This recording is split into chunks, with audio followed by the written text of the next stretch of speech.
안녕하세요. 세상의 모든 책 리드런의 독서 감상실입니다. 오늘 제가 요약해서 들려드릴 책은 러시아 근대 문학의 거장이자 19세기 러시아 문학의 황금기를 열었던 알렉산드로 푸시킨의 대표작 대위의 딸입니다. 알렉산드로 푸시킨은 1799년에 출생하여 1837년 향년 37세에 사망하였습니다. 삶이 그대를 속일지라도 슬퍼하거나 놓여 말라 라고 시작하는 시를 누구나 한 번쯤 들어봤을 것입니다. 이 시가 바로 푸시킨의 시입니다. 푸시킨이 19세기 러시아 근대 문학의 황금기를 열었다면 죄와 벌, 카라마조프가의 형제들로 유명한 도스토옙스키와 전쟁과 평화, 안나 까레니나로 유명한 톨스토이는 그 황금기를 완성했다고 말할 수 있을 것입니다. 그래서 러시아 근대 문학의 3인방 하면 많은 사람들이 푸시킨, 도스토옙스키, 톨스토이를 가장 먼저 떠올리곤 합니다. 그럼 지금부터 러시아 근대 문학의 창시자로 불리는 푸시킨의 역작 대위의 딸 리뷰를 시작하겠습니다. 본격적인 요약에 앞서 간단하게 소설의 역사적 배경부터 살펴보겠습니다. 이 책은 1770년대 러시아를 배경으로 하고 있습니다.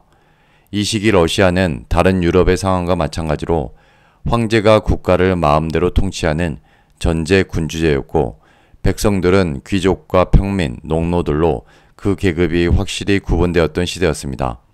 당시 러시아를 지배하고 있던 황제는 에카테리나 2세라는 여자 황제였습니다.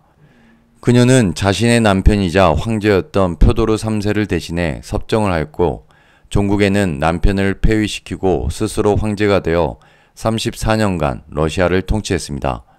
이런 통치 과정에서 크고 작은 밀란이 여러 차례 일어났는데 그중 가장 큰 밀란이 소설의 배경이 된 부가초프의 반란입니다. 부가초프는 자신을 표도르 3세라 참칭하며 러시아 전역에서 반란을 주도했지만 결국 정부군에 제압당합니다. 이 책은 자칫 무거울 수 있는 이 소재에 젊은 남녀의 사랑 이야기를 잘 버무려 흥미롭게 펼쳐냈습니다. 이제 소설의 줄거리로 들어가겠습니다. 앞에서도 살펴본 바와 같이 러시아 이름들은 우리에게 익숙하지 않습니다. 발음도 발음이지만 이름 자체도 길고 동일한 등장인물의 이름이 여러 형태로 불리는 경우도 있습니다. 이런 이유로 러시아 소설을 읽거나 들을 때는 주요 인물들의 이름을 정확히 알고 넘어가는 것이 중요합니다. 다행히 오늘 들려드리는 대위의 딸은 인물 구성이 단조롭고 이야기 구성이 복잡하지 않기 때문에 이름만 익숙해지면 흥미롭게 소설 속으로 빠져들 수 있을 것입니다. 직접 읽는 듯한 느낌이 들 수 있도록 1인칭 주인공 시점으로 요약하였고 소설의 차례를 그대로 사용하였습니다. 지금부터 소설 속으로 들어가겠습니다. 1. 근위대 중사. 사람들은 나를 빼뜨루샤라고 부른다. 내가 태어나기도 전에 가까운 친척인 근위대 소령의 배려로 나는 근위대 중사로 등록되었다. 이것이 어떻게 가능한 것인지는 모르겠으나 여튼 나는 어머니 뱃속에서부터 근위대 중사였던 셈이다. 나는 5살 때 우리 집의 마부 사벨리치의 손에 맡겨졌고 그를 포함한 여러 하인들과 가정교사들의 손에서 하고 싶은 것들은 모두 하면서 자랐다. 시간이 흘러 나는 17살이 되었고 아버지는 내 운명을 가를 이야기를 꺼내셨다.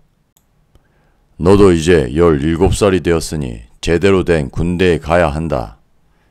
나는 속으로 호재를 불렀다. 왜냐면 군부대가 있는 빼제르부르크라는 도시는 술집도 많고 여자들도 많이 있기 때문이다. 하지만 그런 생각은 얼마 안 가서 산산이 부서지고 말았다. 군 예비역 중령 출신인 아버지는 자신의 옛 동료이자 친구인 안드레이 까를로비치에게 서신을 보내 나를 그 밑에서 생활할 수 있도록 일을 진행시켰다. 나는 아버지의 계획에 따라 오렌부르크라는 도시로 가야만 했다. 아버지는 그곳에 가면 제대로 된 군인이 될 거라고 하셨다. 우울함을 뒤로하고 이제 노인이 된 사벨리치와 함께 집을 나섰다. 사벨리치는 위에서도 잠깐 말한 것처럼 내가 5살 때부터 나를 키웠던 우리 집 하인이다. 사벨리치는 잔소리가 심했지만 간혹 들어줄 말도 있었다. 우리는 마차를 타고 이동했고 사벨리치는 생필품을 사기 위해 하룻밤 묵어가자고 했다. 나는 그가 시장에 나간 사이 그곳 술집에 들렸고 그곳에서 이반이라는 이름의 기병연대의 대위를 만났다. 그는 나에게 군인이 되기 위해서는 당구를 칠 수 있어야 한다고 했고 나는 그 자리에서 그에게 당구를 배웠다. 내가 어느 정도 당구를 칠 수 있게 되자 그는 내기 당구를 제안했고 나는 당연히 게임에서 졌다. 당구를 친 이후 이반은 나에게 술을 계속 주었고 나는 완전히 고주망태가 되어 사벨리치가 있는 여관으로 돌아왔다. 이반은 한 소년을 시켜 자신이 내기 당구를 해서 딴 돈을 받아오라고 시켰고 절대 내줄 수 없다는 사벨리치의 고집에도 불구하고 나는 내기에 졌으니 돈을 줘야 한다고 주인으로서 사벨리치에게 말했다. 사벨리치는 결국 돈을 줬고 나는 양심의 가책을 조금 느끼며 그곳을 떠났다. 2. 길 안내자. 마차를 타고 가는 내내 사벨리치는 말이 없었고 나는 사벨리치에게 미안한 마음을 담아 기분 풀라고 말했다. 그는 애초부터 도련님을 혼자 두고 시장에 간 것이 자기 잘못이라고 말했다. 마차는 계속 달렸다. 마부는 눈보라고 올 것 같다며 잠시 쉬었다 가자고 했지만 나는 어서 빨리 일정을 마치고 싶었기에 그대로 강행하라고 말했다. 아니나 다를까 얼마 뒤 눈보라가 우리 마차를 덮었다. 우리는 꼼짝없이 들판 한가운데 멈출 수밖에 없었다. 그때 거리에 불황자로 보이는 한 사람이 갑자기 등장했고 우리를 마을로 안내해줬다. 우리는 그 마을에서 하룻밤을 묵었고 다음날 출발하기 전에 나는 나의 토끼 가죽 외투를 고마움의 표시로 그 불황자에게 줬다. 사벨리치는 그 외투가 어떤 외투인데 그것을 불황자에게 주느냐며 방방 뛰었지만 나는 사벨리치의 우라통 따위는 아랑곳 없이 마차에 올라탔다. 우리는 다음날 오렌부르크에 도착했고 나는 아버지의 오랜 동료이자 친구인 안드레이 장군을 찾아가 아버지의 편지를 전달했다. 편지를 모두 읽은 그는 나에게 내일 당장 벨로고르스크 요새로 가서 미로노프 대위의 지휘를 받으라고 말했다. 장군은 미로노프 대위는 강직하고 선량한 사람이니 너는 그곳에서 진짜 군인이 될 수 있을 거라고 덧붙였다. 다음날 나는 장군에게 작별 인사를 드리고 임지를 향해 떠났다. 3. 요새. 마차가 드디어 벨로고르스크에 도착했다. 그곳은 벽촌 시골 마을이었다. 이곳이 내가 청춘을 보낼 곳이라고 생각하니 내 처지가 한심해졌지만 그래도 제일 먼저 이곳의 사령관인 미로노프 대위에게 인사를 하는 것이 예의라고 생각하여 나는 사령관의 집으로 찾아갔다. 집을 지키고 있던 노모는 미로노프 대위가 지금 병사들을 훈련 중이라며 이곳에 없다고 했고 내가 지낼 숙소를 알려주었다. 다음날 쉬바브린이라는 젊은 장교 한 사람이 내게 인사하기 위해 숙소에 방문했다. 대위의 아내 바실리사는 우리를 반갑게 맞아줬다. 쉬바브린은 마샤라는 대위의 딸이 있는데 그녀는 바보 멍청이라고 나에게 기뜸을 해줬다.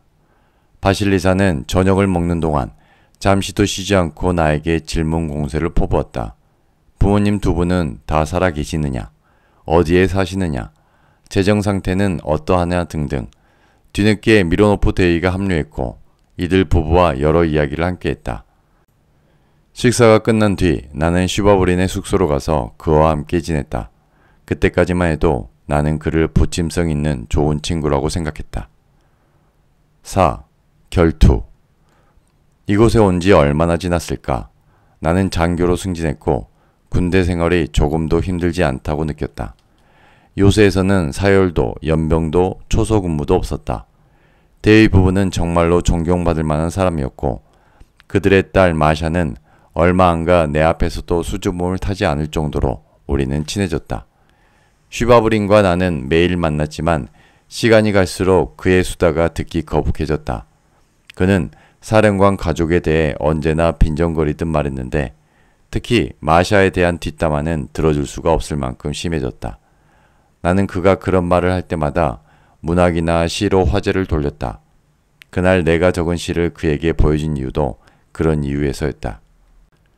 쉬바브린은 내 시를 보더니 여기에 나오는 마샤라는 여자가 혹시 대위의 딸을 말하는 것인지 물었고 그렇다는 내 대답을 듣자 마샤는 이런 시보다 보석을 사줘야 넘어오는 여자라고 빈정댔다. 나는 도저히 참을 수 없었다. 러시아 속담에 명예는 젊어서부터 지켜라라는 말이 있다. 나는 명예를 지키기 위해 쉬바브린에게 결투를 신청했다. 결투를 하기로 한 날이 다가왔고 그 사이 나는 마샤에게서 내가 이 요새에 오기 2달 전쯤 쉬바브린이 자신에게 청혼했고 자신이 거절했다는 이야기를 듣게 되었다. 나는 그제서야 비로소 쉬바브린이 왜 마샤를 그토록 헐뜯었는지 알 수 있었다. 분명 그는 우리를 갈라놓기 위해 계획적으로 중상모략을 펼친 것이었다. 나는 아무도 없는 곳에서 쉬바브린과 결투를 진행했다. 칼과 칼이 맞닿았고 힘과 힘이 교차하는 그 순간 멀리서 사벨리치가 내 이름을 부르며 달려왔다. 나는 그 소리에 고개를 돌렸다. 그 순간 쉬바브린의 칼이 내 어깨 아래에 깊숙이 들어오는 것을 느낄 수 있었다. 나는 쓰러져 의식을 잃었다.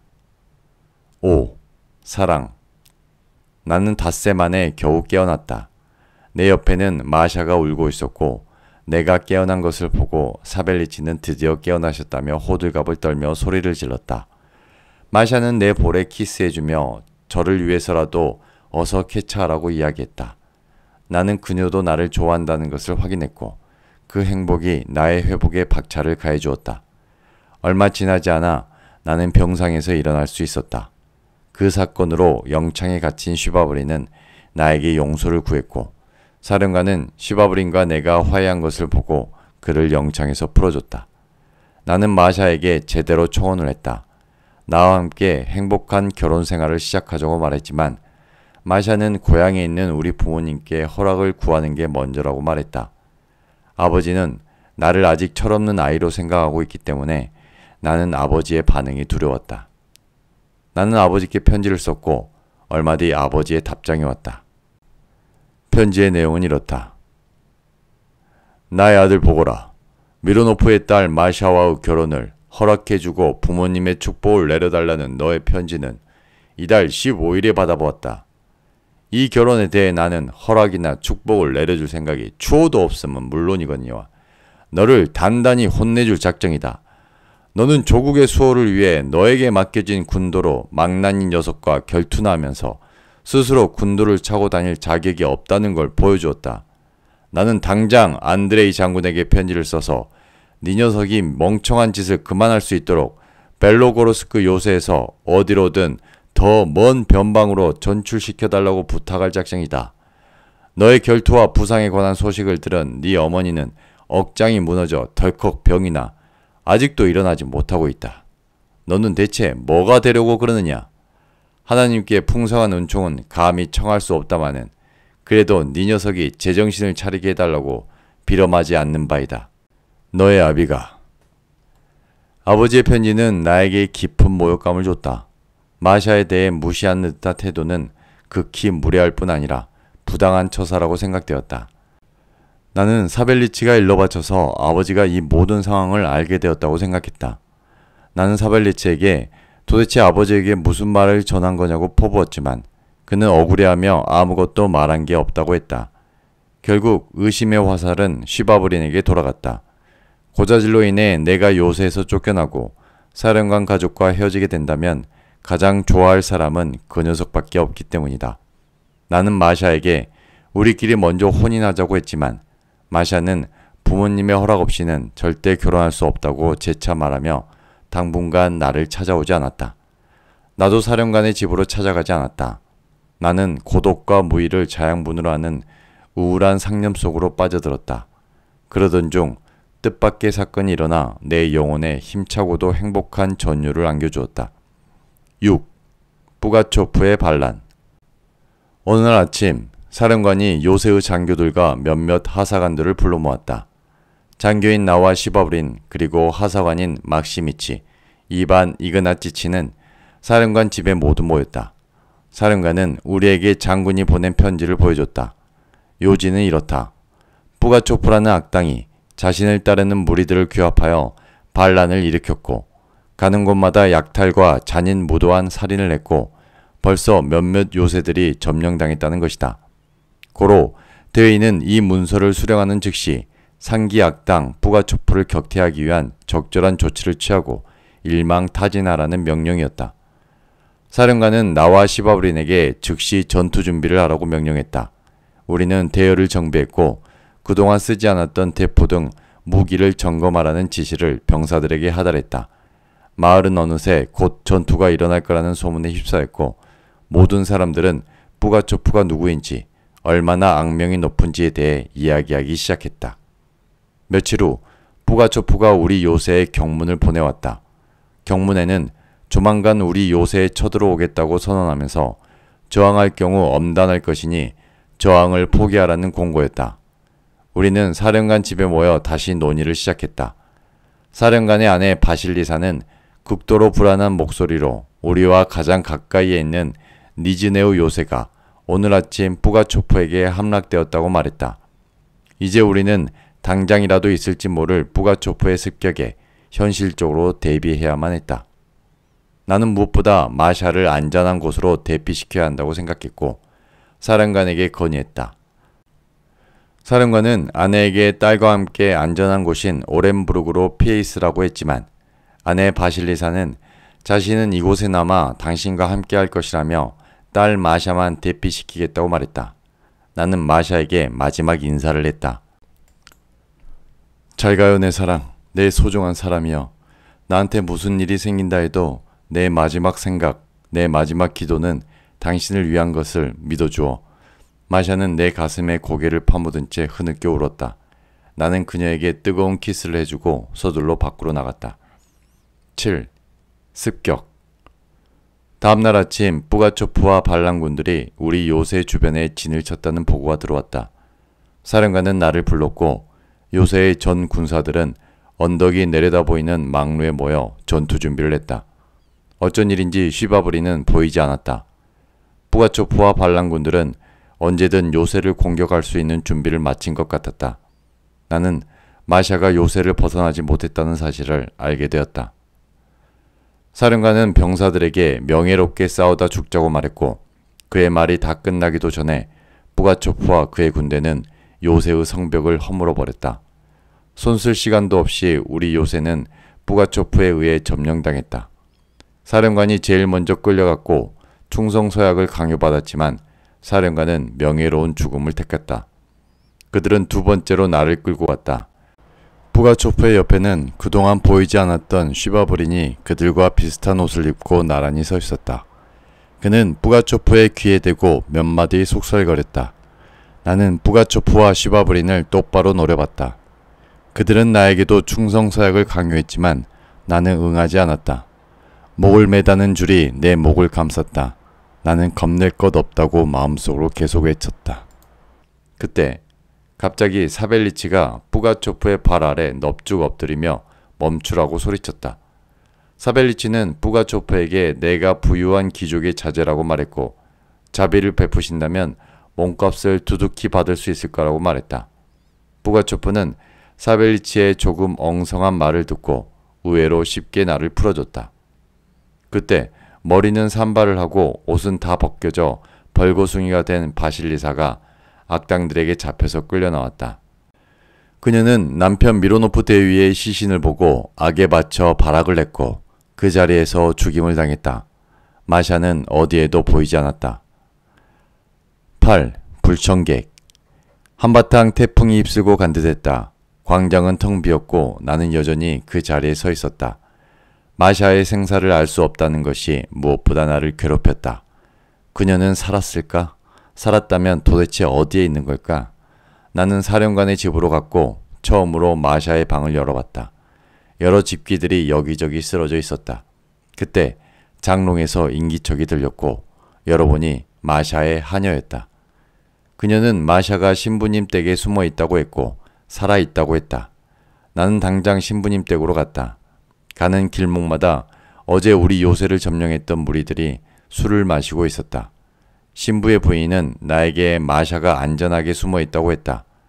뿌가초프에게 걸렸으나 병들어 있는 조카라고 말하니 그냥 돌아갔다고 말했다.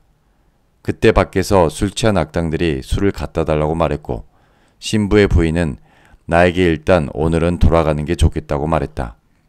집에 돌아오니 사벨리치가 나를 맞아줬다. 오 하느님 고맙습니다. 사벨리치는 내가 또다시 그들에게 잡혀가는 줄 알았다고 했다. 정신을 수습한 그는 나에게 뜬금없이 물었다. 아유 도련님, 뿌가초프가 누군지 알아보겠어요? 내가 모르겠다고 하니 뿌가초프 그놈이 바로 눈보라 속에서 우리 마차를 구해줬던 불황자라고 말하면서 바로 도련님의 토끼 가죽 외투를 가져간 놈이라고 말했다. 나는 그제서야 그 불황자의 얼굴이 떠올랐고 비로소 내가 화를 면하게 된 까닭을 이해할 수 있었다. 결국 여인숙을 전전하던 그 주정뱅이는 러시아 전역의 요새를 점령하고 러시아 제국을 뒤흔든 장본인이 되었고 그 불황자에게 준 토끼 가죽 외투가 교수대에서 내 목숨을 구해준 것이었다. 나는 이제 어떻게 할 것인가? 조국을 위한다면 이곳을 하루빨리 빠져나간 뒤 다른 요새의 러시아군에 들어가 반란군에 맞서 싸울 준비를 해야겠지만 내 마음은 이곳에 남아 마샤를 지켜야 한다고 말하고 있었다. 그때 뿌가초프의 부하가 나를 데리러 왔다. 나는 그를 따라갔고 뿌가초프와 10명가량의 부하들이 모여있는 술자리에 참여하게 되었다. 거기서 뿌가초프는 나에게 자신을 황제로 생각하느냐고 다시 한번 물었지만 나는 그렇지 않다고 다시 한번 대답했다. 그는 웃으면서 내일 우리는 오렌부르크로 진격한다고 말했다. 그러면서 자네가 나에게 토끼 가죽 외투를 주던 그때는 내가 적들로부터 숨어 다니던 시절이었다며 그때 나한테 베푼 선행 때문에 나는 자네를 살려준 거라고 말했다. 그러면서 나중에 내가 진짜 제국의 황제가 된다면 너에게 큰 은혜를 베풀 것이라며 자기 밑으로 들어오라고 말했다. 나는 그의 말이 너무 엉뚱하고 허황되게 느껴졌기에 웃음이 터져 나오는 것을 간신히 참으면서 말했다. 저는 귀족으로 태어났습니다. 한번 여제폐하께 이미 충성을 맹세한 몸이니 당신을 섬길 수는 없습니다. 당신이 나에게 진정 은혜를 베풀 작정이라면 저를 오렌부르크로 보내주십시오.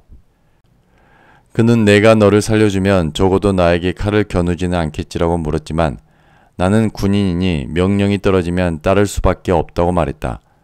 뿌가초프는 두려워하지 않는 나의 솔직함에 감동받았고 내 어깨를 두드리며 내일 떠나라고 말했다. 9. 이별. 다음날 아침 일찍 나는 광장으로 나갔다. 광장에는 이미 뿌가초프의 군대가 도열해 있었다. 뿌가초프는 나를 불렀고 어제 이미 이야기한 것처럼 나에게 오렌부르크로 떠날 것을 허락한다면서 그곳에 가서 곧이어 내가 도착할 텐데 대항하지 않고 순응하면 목숨을 살려줄 것이라고 전하라고 했다. 그런 뒤 군중을 보며 선언하듯 말했다. 이제부터 저기 저 쉬바브린이 이 요새의 사령관이다. 잘 모셔라. 뿌가초프에게 사령관의 지휘를 받은 쉬바브린은 의기양양했고 나는 그를 경멸의 눈빛으로 쳐다보았다. 쉬바브린이 이곳의 사령관이 된다면 마샤의 운명은 어찌 될 것인가? 나는 마샤가 있는 신부님의 집으로 갔다. 마샤는 열이 났고 깨어나지 못하고 있었다. 나는 반드시 돌아오겠노라고 마음먹은 뒤 마샤를 두고 오렌부르크로 떠났다. 사벨리치는 늘 그렇듯 내 옆에 딱 붙어서 따라왔다. 얼마 지나지 않았을 때 저 멀리서 뿌가초프의 병사가 말 한 피를 가지고 달려왔다. 그는 나에게 뿌가초프의 선물이라면서 말을 건네주었다. 10. 도시의 봉쇄. 나는 사벨리치와 함께 오렌부르크에 도착했다.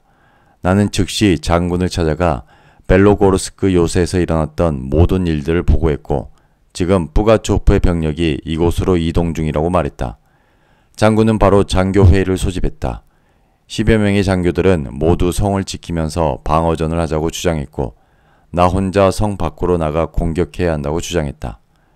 장군은 방어전에 힘을 실어줬고 그때부터 우리는 성을 지키는 일에 열중했다. 얼마 뒤 뿌가초프의 군대가 성을 향해 몰려들었다. 우리는 장군의 지시에 따라 성벽을 지켰다. 다행히 오렌부르크의 성은 튼튼했다. 요새 안의 민간인들도 시간이 지남에 따라 이 방어전에 익숙해져 갔다. 나는 한 번씩 성 밖으로 병사들을 데리고 나가 게릴라전 형식으로 적들을 공격하고 돌아오곤 했는데 어느 날 적들의 병사를 가장한 옛 동료 막시미치 하사가 나에게 한 통의 편지를 전해줬다. 그것은 마샤의 편지였다. 편지에서 마샤는 쉬바브린이 자신에게 결혼을 강압하고 있고 주어진 시간은 4일 뿐이라며 4일 뒤에는 그 사람의 아내가 되어야 한다면서 제발 나를 구해주라고 했다. 나는 심장이 터질 듯 했다. 나는 당장 장군을 찾아갔고 옛 요새를 되찾아올 테니 50명의 병사를 나에게 붙여주라고 요청했다. 장군은 허락하지 않았다. 절망감이 엄습해왔다. 그때 갑자기 좋은 생각이 내 머릿속에 번쩍 떠올랐다. 11. 폭도들의 진영. 나는 사벨리치와 함께 마샤가 갇혀있는 벨로고르스크 요새에 가기 위해 길을 떠났다. 한참 가던 중 우리를 가로막는 농민들이 있었다. 그들은 뿌가초프의 부하들이었다. 나는 일이 생각대로 잘 풀린다고 생각했다. 그들은 우리를 뿌가초프가 있는 진영으로 데려갔다. 뿌가초프는 나를 알아보더니 어쩐 일로 성에서 나온 것이냐며 친근하게 물었다. 나는 그에게 예의를 갖추며 말했다. 지금 벨로고르스크 요새의 쉬바브린이 그곳에 있는 한 고아에게 결혼할 것을 강압하며 괴롭히고 있는데 그녀는 바로 내 약혼녀라고 말했다. 뿌가초프는 그 말을 듣고 내 부하들이 양민을 괴롭힌다면 내가 밀란을 일으킨 이유가 뭐가 있겠느냐며 당장 나와 함께 그곳을 가자고 했다. 우리는 뿌가초프의 마차를 타고 쉬바브린과 마샤가 있는 벨로고르스크 요새로 갔다. 제12. 고아. 뿌가초프와 나는 요새에 도착했다. 쉬바브린은 우리 둘이 함께 있는 것을 불안하게 쳐다봤다. 뿌가초프는 부모를 잃은 여자 고아가 있다는 이야기를 듣고 왔다면서 쉬바브린을 압박했다. 쉬바브린은 그 고아는 제 아내라면서 지금 병들어 누워있다고 했다. 뿌가초프는 그곳이 어디냐며 일어섰고 우리는 그곳으로 갔다. 방문을 열자 마샤가 앉아 있었다. 뿌가초프는 마샤에게 왜 당신의 남편을 두고 여기 이렇게 앉아 있는지 물었고 마샤는 쉬바브린은 내 남편이 아니라며 저런 사람과 결혼할 바에는 차라리 죽겠다고 했다. 내 말이 사실임을 알게 된 뿌가초프는 당장 이 여자를 풀어주라고 했고 나에게 마샤와 함께 어디든 떠나라고 했다. 그는 나에게 자신이 통치하에 있는 모든 요새를 무사히 통과할 수 있는 통행증도 만들어 주었다. 잘 가게 장교 양반. 또 볼 걸세. 나는 뿌가초프와 헤어졌다. 나를 제외한 모든 사람들에게 악당이자 폭군으로 불리는 이 끔찍한 사내와 이별하면서 내가 어떤 감정을 느꼈는지 정확하게 설명할 길이 없다. 나와 마샤, 사벨리치는 마차를 타고 부모님이 계신 시골로 떠났다. 13. 체포. 우리의 마차는 여러 요새를 지났다. 대부분이 반란군이 점령한 요새였고 그때마다 뿌가초프가 준 통행증은 우리에게 길을 터줬다. 그러다 러시아군이 지키는 요새를 만나게 됐다. 나는 러시아군 장교라고 나를 소개했고 병사는 나를 그들의 장교에게 데려갔다. 장교의 모습은 낯설지가 않았다. 그는 예전 내기당구에서 나를 이겨 돈을 따갔던 바로 이반이었다. 나는 그에게 지금까지 있었던 일을 말해줬고 그는 내 사정을 듣고 숙녀를 위해 방을 마련해줬다. 나는 마샤의 상태가 어느 정도 안정됐다고 판단했고 기왕에 러시아 정부군을 만났으니 마샤를 샤빌리치에게 부탁해 시골로 보내고 나는 이곳에 남아 정부군을 돕기로 했다.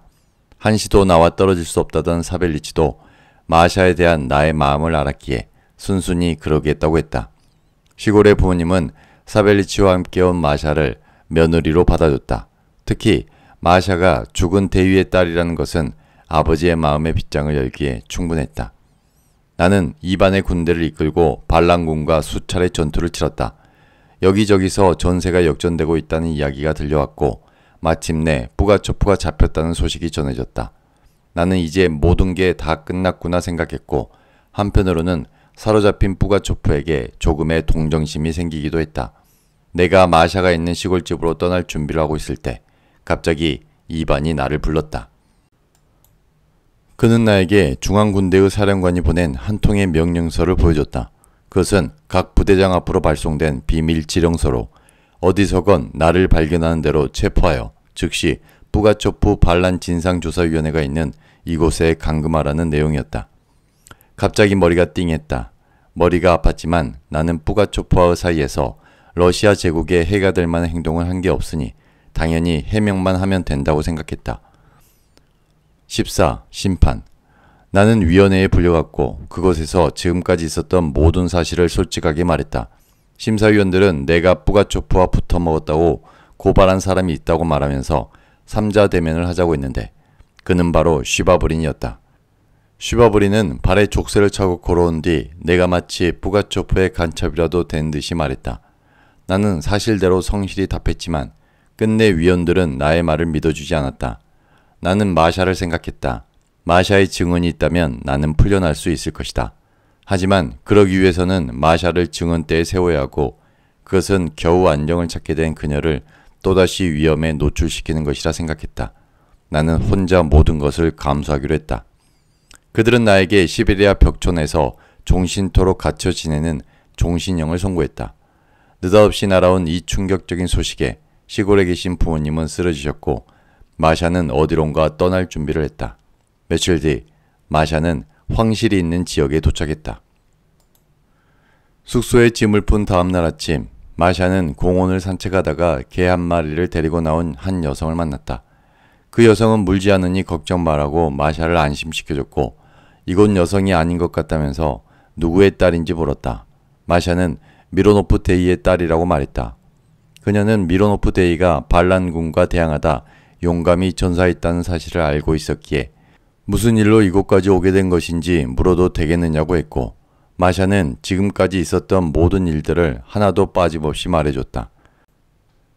다음날 마샤가 머문 숙소에 황실 마차가 멈췄다. 마샤는 황실의 하인들을 따라 왕실로 들어갔다. 웅장한 건물과 수많은 시녀들, 그들 뒤로 여제 폐하가 나왔는데 그녀는 바로 어제 공원에서 보았던 그 여인이었다. 폐하는 마샤에게 당신의 약혼자가 결백하다는 게 드러났다면서 곧 풀려나게 될 것이니 시부모님이 계시는 곳으로 가서 행복하게 살라고 말했다. 또한 나는 미로노프 데이의 딸에게 빚을 지고 있으니 앞날에 대해 걱정하지 말라고도 얘기했다. 그렇게 나는 풀려났고 우리의 이야기는 여기서 끝이 난다. 이렇게 대위의 딸 이야기는 끝이 납니다. 오늘 리드런의 독서 감상실은 여기까지입니다. 러시아 문학이라는 조금 생소한 장르였는데 어떠셨는지 모르겠네요. 다음 주에는 새로운 대하소설 리뷰로 돌아오겠습니다. 지금까지 유익하셨다면 구독, 좋아요, 알림 설정 부탁드립니다. 감사합니다.